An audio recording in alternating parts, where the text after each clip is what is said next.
ప్రతి ప్రార్థన ఆలకించు దేవుడు మన దేవుడు. అందుకని దేవుని వాక్యం చెప్తా ఉంది, ప్రార్థన ఆలకించువాడ సర్వ శరీరులు నీ యొద్దకు వచ్చెదరు. ప్రార్థన ఆలకించువాడు. ఎంతో కష్టంలో ఉండగా ఎవరితోనైనా కష్టం పంచుకుందామంటే వారు వేరే పనిలో ఉండో, ఇంట్రెస్ట్ లేకనో, మన మాటలు వినకుండా చిరాకు పడుతూ ఉండొచ్చు, వినడానికి ఇష్టపడకుండొచ్చు.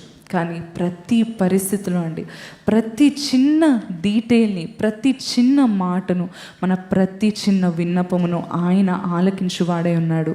అందును బట్టి దేవునికి ఒక్కసారి స్తోత్రం చెల్లిద్దామండి. హల్లెలూయా, హల్లెలూయా. ఎన్నడూ మనల్ని త్రోసివేయక. తల్లి కూడా ఏదైనా పనిలో ఉందనుకోండి, పిల్లలు ఏదైనా అడుగుతూ ఉంటే కొన్నిసార్లు పట్టించుకోకపోవచ్చు, కొన్నిసార్లు వినకపోవచ్చు. కానీ మన దేవుడు ప్రతి సమయంలో 24/7 ఆల్ లైఫ్ లాంగ్ ప్రతి చిన్న మాటను, మన ప్రతి చిన్న విన్నపమును ఆలకించు.